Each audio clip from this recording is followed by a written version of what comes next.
Welcome to Wealth Well Done. Together, we'll cover a wide range of important topics surrounding money and the impact it has on our lives. From the sophisticated and highly valuable planning techniques of the ultra-wealthy to the commonly underutilized biblical teachings. Together, we'll work to improve our relationship with money and our effectiveness in stewarding it well. Here's your host, Eric Scoville.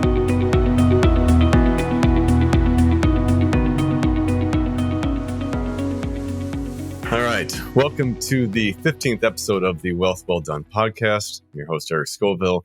In this podcast, we go after the tactical, practical, and spiritual advice to help you do your wealth well done. Last week, we did an overview on estate planning. We dug into some of the intricacies of estate planning, both at a kind of lower level and as we get into even the higher level of sophistication there. But today, it is my great pleasure to welcome Chuck Day to the show. Chuck Day is right now he's with IJM, the International Justice Mission, but Chuck has got a law degree from Drake University. He has spent, looks like 25 plus years in philanthropy. And so we're going to do a two-part show with Chuck. And today we are going to really dig into the mentality of the giver and understanding some of the ways that they approach giving at the highest level, and get some of your advice to help us do that. For anyone, whether these are foundations that are experienced or getting started, or even on the individual level, for people who are trying to take their giving to the next level. So, Chuck, appreciate you being on here today. Hey, Eric, thanks for having me. Appreciate it. All right. So, what I want to do first is, I guess, will you give a brief bio background so that way listeners understand the kind of credibility that you're bringing to the table here?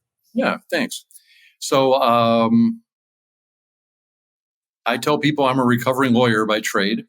I practiced law in Chicago for about a decade, doing everything from trial work to general practice to tax planning and things like that.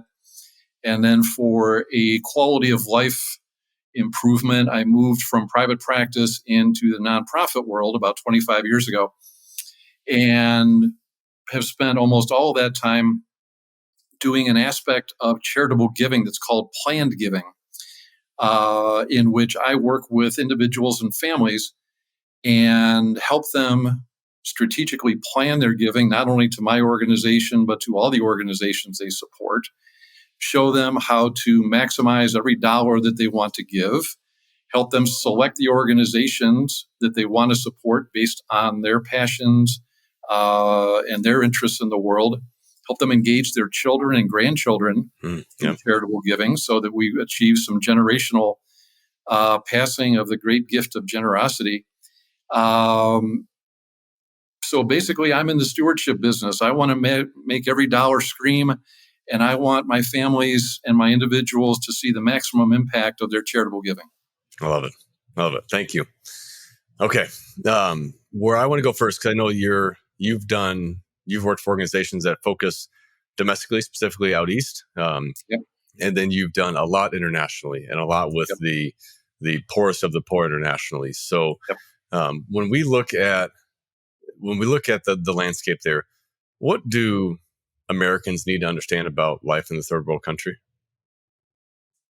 Wow. Loaded question. Yeah. It's very different. And I think that we make a mistake when we take our American mindset into trying to address issues in the developing world where they're tugging on our heart and we want to do something. But in order to achieve the best impact, we have to kind of leave some of our American mindset behind and really immerse ourselves in the cultures and the problems of the developing world that are very different than what we deal with here in the United States. There have been some wonderful books written on some extremely well-intentioned Americans who have gone into the developing world with great generosity and completely inadvertently done an enormous amount of harm. And so we want to make sure that we engage in these things because we want to make a positive impact. So we want to make sure that, first of all, we do no harm. And secondly, that we get in there and we really understand the problem, from the perspective of the people who live in that country, interact at a very deep level with people who understand the culture, who are from that culture, and who know from their own life experience what is the best way to approach this problem, and therefore take our American capabilities and utilize them within the culture where they're going to have the greatest impact and the greatest help. What type of harm have you seen? What's prevalent on the harm that's done by well-intentioned givers? Yeah, this was a firsthand experience. I was in Nicaragua several years ago, and I was standing in the town square of a small village, and a dump truck pulled into the middle of the town square and downloaded several hundred pairs of shoes as the entire town stood around and watched this dump truck just unload all these shoes in the town square. And as I found out that these shoes had been meticulously collected over a long period of time by several churches in the United States, because they had heard that Nicaraguans needed shoes, so they gathered up every conceivable pair of shoes that you can imagine and put them in a container and sent them overseas, and the dump truck brought them to this village and dumped them right in the middle of the town square. How arrogant does that seem? Well, the first thing that happens is that immediately put out of business every cobbler, shoe repair, and shoe manufacturer within conceivable distance. Sure. And so within a year or so, when the shoes that were donated all wore out and people needed new shoes or needed shoes repaired, there was no one available to do any of the repairs, because our generosity, as well-intentioned as it was, had disrupted the ecosystem of that town to the degree that there was nobody left to repair any shoes. Yeah. Okay. Which and shoe repair seems in America, like most people don't get their shoes repaired. Most people just go buy new shoes. But in other parts of the world, that's probably a lot more common. Absolutely. Okay. For when you look at the dollars and the impact that they can have, I know IJM has the statistic that most of the world lives on less than, was it $1.90 a day, and so when you look at inside a lot of church plants, locally, if you want to plant a church in America, you're talking at least probably 30 to 50 grand, if not well into the six figures to successfully plant a church, whereas you could plant a church internationally for $3,000, sometimes even less. Fraction. Yep. Yeah. And so when you look at the impact of dollars, there's no doubt that dollars go further in other parts of the world. But I guess, can you speak to what you've seen, because you've been on both sides of this, domestically and abroad, of the impact of dollars here versus internationally? Yeah. I think that there's two things that I've learned in the nonprofit world, whether it was domestically or particularly internationally. If it's not sustainable, don't do it. Okay. Will you elaborate on that a little bit? Yeah. I think particularly in the developing world, the people, particularly the poor people who live in those cultures, have gotten very used to well-meaning Americans showing up, trying something for a few years, getting frustrated, and leaving. Okay.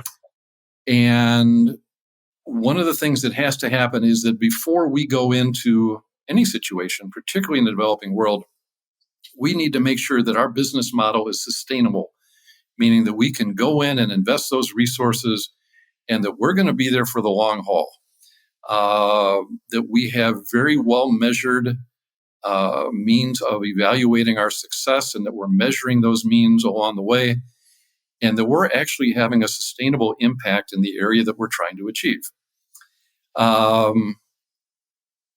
That not only impacts the culture in which we're working positively, but it also helps reinforce the fact that we really can go there and make a difference, and not just show up, try something, and leave.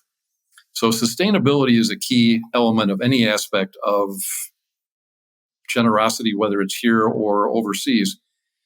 The other thing I've seen, and this is, I think, applicable in both cultures, a hand up is way better than a handout. Yeah. A hand up is not only more effective and more sustainable in terms of the lives of the people you're dealing with, it affirms human dignity. It utilizes the giftedness that all people have. It engages local involvement and local investment. And that ultimately is going to determine whether or not you have long-term success or not. So short-term, if there's a disaster, if there's a tsunami, then a handout for survivor purposes is fine. Yeah. But anything more engaging in the long term than that, a lot of thought has to be put into, is this a hand up or a handout? And a hand up is immeasurably more effective than a handout. Okay. How would you, I completely agree with you there. How would you recommend that someone, again, I think most of these questions here, I'm going to focus on whether it could be either foundations or individual donors here, not so much organizational giving. So how would you recommend that one of those two parties decides to balance their giving between local issues? Because there's poverty and there's hunger, starvation issues. There's all sorts of issues locally that, family, improving family dynamics and other things that you can do locally and, right around the corner. And then you have this big need abroad. How do you recommend someone balance their giving? Yeah. I think that I encourage families to look at their charitable giving in much of the same way that they look at their for-profit investing. When we invest for the long term or for the short term, we tend to have different buckets of investments. We've got equities, we've got bonds, we've got different things that we invest in to achieve short-term and long-term results. I really encourage families and individuals to sit down and determine what are their philanthropic buckets. What are the things that makes them laugh and what are the things that makes them cry? Where is somebody like God tugging on their heart? Locally, regionally, nationally, and internationally. Yeah. And create a bucket for each one of those things and allocating resources to each one. And then applying the same due diligence to those buckets for their philanthropic giving the same way they would do for their for-profit investing. Okay. That's a good way to establish and have a plan to carry that out. Very good. Thank you. Okay. Next question here. Obviously, the size of donation is a factor on this one because not everyone's going to get the same type of treatment. But what are the differences between the way good foundations partner with an organization, whether it's IJM or with a problem, the way a good foundation partners with it compared to like the average individual donor? I think first, a foundation is going to have some giving guidelines that have already been established by the foundation. And, that may help them allocate, really laser focus on which organizations they want to work with. Assuming the foundation has the type of resources that you need to make a foundation, sustainable in its own.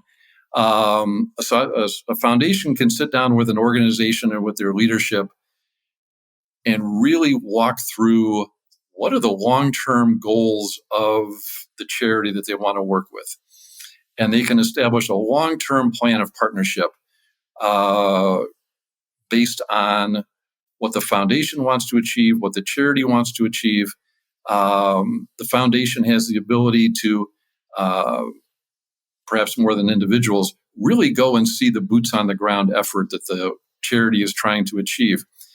And I can't encourage that enough, either for a foundation giver or for an individual giver. The more depth that you can achieve in seeing what the organization does, what they do well, what are the challenges that they're facing, whether that is the local food pantry or an organization over in India that's like IJM is trying to alleviate slavery and human trafficking. The more up close and personal you can see exactly what's going on, the better and more focused your giving is going to be, and the better partnership you can achieve with the charity that you're working with. Okay. All right.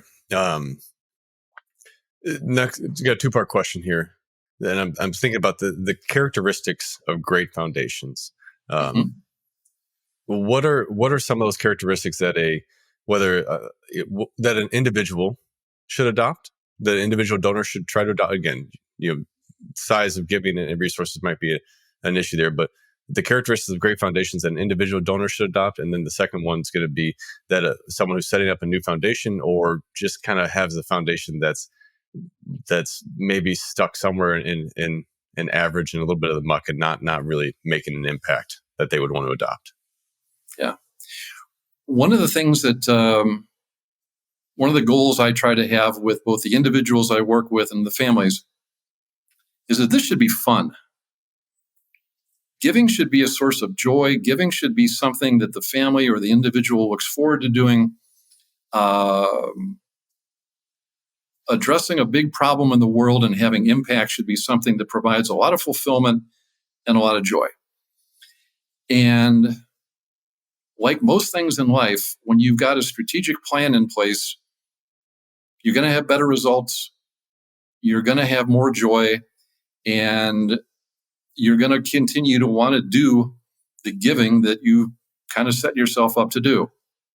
So the first thing with individuals or with a married couple, before you do anything, sit down together. And if you're from a faith background, I really encourage families to pray through this, is really determine what is the strategic path or the plan that you want to put in place and put it in writing, like a business plan. What are we trying to achieve here? What are the resources that we have available? How are we going to measure our success? How are we going to have fun along the way? And that kind of plan allows you to be proactive in your giving. And being proactive in your giving gives you the joy of saying yes to the things you want to say yes to and no to the things you don't want to participate in. And I find that being reactive in giving, where you're just sort of fending off people who are asking you for money, it's not very much fun. It's not. There are so many people who get the donor fatigue when they feel like it takes an emotional toll to say no. But Sure. if you have a clear cut thing that's no one's going to argue or no one's going to look down on you when you say, and I ask you, hey, Chuck, will you donate to my kids' little league team, or will you donate to this organization here? Take a big brother, big sister, or a Boy Scouts type thing, and Sure. you say, well, hey, I'm sorry, all of the my focus is on these areas here, Right. the development or the spreading of the gospel in different places like that. And unless the organization lines up with that, then that's not where I give. It's still a wonderful organization. I wish you the very best. Yeah. Like you, And I mean, you don't have to be super literal about this. You can still have sort of a small fund that you use for Right. spontaneous small gifts. But the vast majority of what you want to do philanthropically should be very strategically thought out and set down in writing. Eric, for exactly the reasons you mentioned, you want to say yes to the things that fit those guidelines, and you want to say no to everything else. right. And anyone who is in the nonprofit world is going to respect your decision not to support them because their cause is simply not within the guidelines that you've established for your giving. Right. Man, that takes so much pressure off of the donor at that point. There's a lot of freedom and no. Absolutely. And that goes back to the fun and the joy. You don't want the process of saying no to sap the joy and the fulfillment that you're getting on the things that you're saying yes to. Okay. So for anybody who's looking at establishing a foundation, I guess the first thing I would always ask that family is why? What is it about a foundation structure that is appealing to you? There are a couple different formats or structures that you can use. A donor advised fund for many families will achieve 99% of what a family foundation will achieve. Many families I work with have both functions. They have both a foundation and a donor advised fund. And I'm not going to go into the deep weeds of both of those structures. Yeah, I'll do that on a later show. But they both have wonderful advantages. They can work in tandem together. Eric, I know as you've seen, and there's certainly a truism in the philanthropic world that if a family sets up a foundation, probably by the second or third generation, either the foundation assets are no longer in place or the original giving intent of grandma and grandpa has been lost along the way. And so you want to make sure that when you set up a foundation, and if your goal is to make sure that your kids and grandkids are engaged, make sure that that's flexible enough to adapt to the interests and passions of your kids and grandkids. Because if you saddle them with a foundation that can only give to the things that you care about, you're going to defeat one of the purposes of your foundation. Yeah, man, that is such a perfect segue into the next round of questions I have for you. Listeners, Chuck did not know that, by the way. Exactly where we're going next here is the generational transition. And so, I want to lean in more. I make a decent deal about this in the terms of the show, from what happens to G3 and G4. And so for those who listen, that generation one is the, I'm talking about the person who's created the wealth. Generation 2 would be their children. Their children have grown up. They've probably been, they have maybe been somewhat of a casualty from the effort that took to create the wealth. And often that generation has seen the hard work that's gone into it. And they have also paid the price because of less involvement maybe from their parents, just with the hardship that went into creating the wealth in the first place. Generation 3, fairly far removed from it, but they still probably have some relationship with the original creators of the wealth, and they're raised by kids, or by their parents were the kids of that. They've seen that. Generation 4, most people don't know their great grandmother's maiden name. And that's where we're at here. So generation 4 typically has very, very little connection to the wealth, seeing how that, what type of work that took to create that. And that's where you see a lot of these problems and these families fall apart. So I often say, if preparation isn't made for really handing off that wealth, well, then you're better off giving it all away than handing it down to heirs because of the problems that you're going to create further on. So can you dig into a little bit of like best practices here, what you've seen with these families of how they handle this multi-generation, wealth transition and do it successfully? Yeah. Almost all the families that I work with, or I'm introduced these days, have kids who are under the age of 12. And this is a situation where mom and dad are very generous. They've been successful. They support my organization and several other organizations, and I'm helping them, with some of those decisions and how to maximize their giving. And one of the first things we work on is engaging their children as young as possible into the giving process. And this is where mom and dad have got to be strategic and wise enough to understand that their children are going to have very different passions for their generosity than mom and dad do. And that's okay. Matter of fact, that's really good, because parents take great joy in passing the gift of generosity on to their kids. And it has been statistically shown that people who are generous are much less subject to materialism, much less subject to depression, are far healthier emotionally and physically. And so when mom and dad can pass on the gift of generosity to their kids, they are physically, emotionally, psychologically, and even spiritually tremendously benefiting their kids. Right.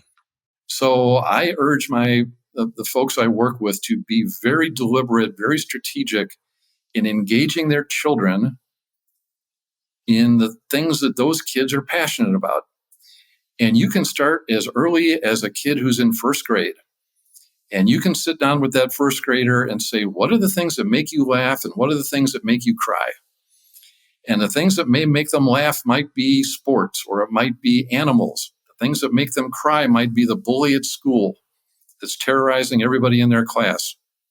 And so mom and dad can sit down after they learn those, maybe new things from their first grader and say, what are the causes in our area that my first grader can experience that are addressing the things that they love and the things that may be harming them? Yeah. And so mom and dad can make a gift to the local anti-bullying society in the name of their child, either through the foundation or the donor advised fund, or put the name of the child on the check, so that when the thank you letter comes, it comes to the child, and the child gets to open that letter. Or the invitation to the annual dinner, where the child can see the impact of their giving. And over the years, obviously, those interests and things are going to change. But you are building up a lifetime of life experience where the child sees the connection between generosity and life change. And that is going to condition that child's heart for the rest of their life. And it's going to position them to properly manage whatever responsibilities they might have from the foundation or from the giving that the parents pass from one generation to the next. Okay. All right. That is so good. As wealth increases, what do you see happen to the level of giving?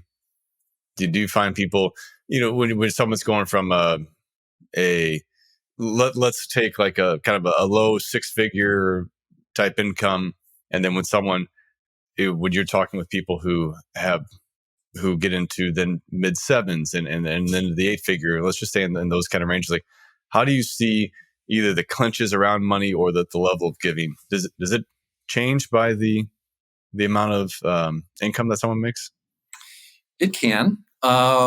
I more frequently see that whatever patterns they picked up from their family of origin are going to follow them along on their wealth journey.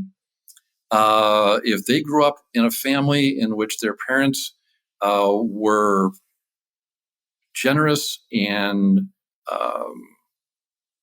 treated wealth as a tool and not something that where mom and dad controlled the money, but the money didn't control them, kids tend to carry that along with them.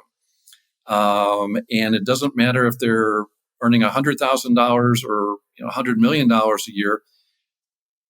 That's going to influence their attitude towards money much more so than the amount of money they actually are making.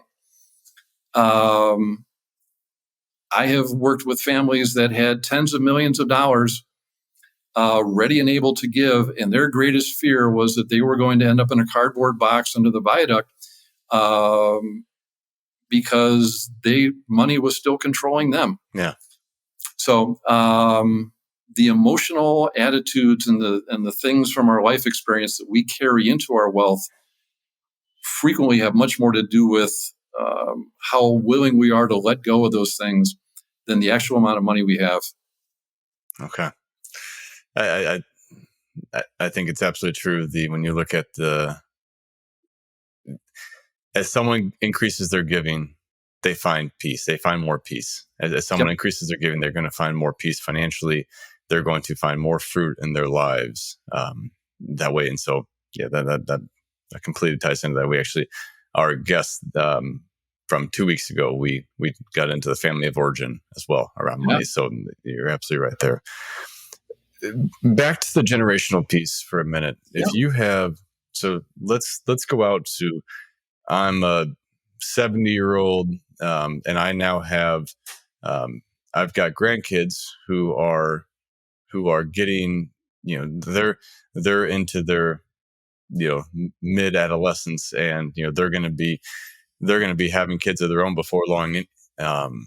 How do I try to tee up my foundation, or how much does that need to go? Do I need to respect and go through my kids as their parents?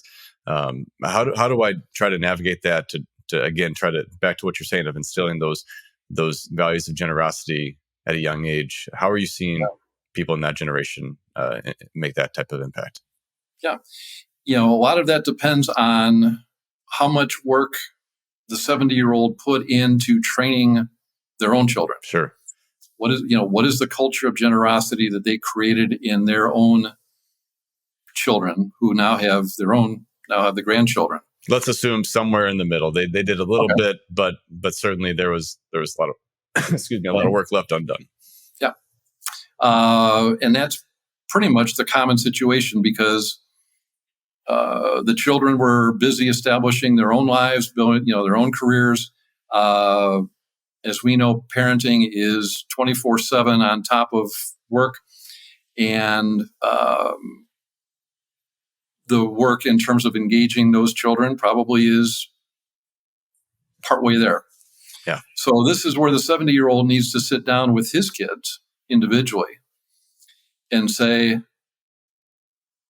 I don't want to interfere in the parenting that you're doing with my grandkids. But if you are open to this, I would love to engage my grandchildren, your children, in the process of developing generosity. And what I'd like to do is sit down with you as parents and work out a strategic plan and how we are going to engage these grandchildren. And while I'm still alive as a 70-year-old, what can I do in the lives of those grandchildren? And as a 70-year-old, I probably have a lot more freedom at this point to do things. We may lay out a schedule of family trips, where as the grandparent, I am going to take my children and grandchildren and show them what different organizations are doing around the world, locally, domestically, internationally, and in a very thoughtful, very strategic manner, open the eyes of my grandchildren to what the world is, how fortunate they are to be growing up here, and give them an introduction as to how to be effective locally, nationally, and internationally, and do it in a very deliberate and very strategic and loving and thoughtful manner. Okay. With the full cooperation of the parents, engage the parents too, with as much time as they may have. And maybe it's all three generations going on a trip. Utilize the summers, but do it in a very well thought out manner, taking into account the interests of the grandparents, the parents, and the children. Okay. That's great. Thank you, Chuck. One last question before we wrap it up here. For people who are newer to giving, or they're newer to due diligence in their giving as well. You and I talked a little bit before about Charity Navigator and some of the other sites that are useful tools to help people, but don't necessarily tell the whole picture. And so the example locally here is Midwest Food Bank. Now they're an international organization. They're phenomenal, but they have 5 paid employees. Everyone else does, everything else is volunteer. And so they get a 99% on that. How do you recommend a donor use a resource like Charity Navigator to help them gain a better picture of the organization and to decide if they should or shouldn't give? Sure. I think there's 2 questions that a donor really wants to ask. The first question they're going to ask is, what kind of impact is this organization achieving? Because we give to achieve impact. What is the problem that this organization is addressing? What is their methodology? What is their mission to address it? And are they actually having success? Are they actually achieving the results that we want to achieve? So you're looking at, first issue is impact. The second issue is, how does this organization handle a dollar? And Charity Navigator will tell you, and other organizations will tell you, how they handle a dollar. They may attempt, and I've been watching Charity Navigator for a long time now, they do attempt to measure impact. But if you have an organization that is, like you mentioned, the local food bank that's got 5 employees and utilizes, dozens of volunteers, they're going to be a very lean, very they're going to utilize $1 in a way that's going to give them 4 stars on Charity Navigator, almost regardless of their impact. There are other organizations that are heavily required to use paid employees simply because of the complexity of what they're doing. The more money that you're having in employees, you have to dig down a little deeper and determine, are these going into programs? Are they going into things that are achieving the success of the organization? Or are they going to unnecessary overhead? Yeah. So you got to do a little bit more due diligence than just pulling onto the Charity Navigator website and seeing how many stars they got. This is where, if you identify an organization that you are interested in, you sit down with their representative and maybe with their executive leadership, depending on how much involvement you want to have. And you dig down into, number one, what is the impact that the organization is achieving and how are they measuring it? And number two, you drill down into the financials and you look at them in the same way that you would do for a for-profit investment. And you get a much more complete view of how that organization handles $1. And are you comfortable with that? Okay. Very good. Thank you, Chuck. Yeah. We're gonna wrap it up here, and we are going to pick up in the next episode with you again, where we're going to dig in with Chuck on human trafficking and the work that his organization IJM is doing about it. So thank you for listening. Hope you have a great week, and we'll talk to you again soon. Thanks for having me, Eric. Thanks, Chuck. Thank you again for listening to Wealth Well Done. Be sure to subscribe to the show on your favorite podcast player, and together we'll continue to improve our relationship with money and our effectiveness in stewarding it well.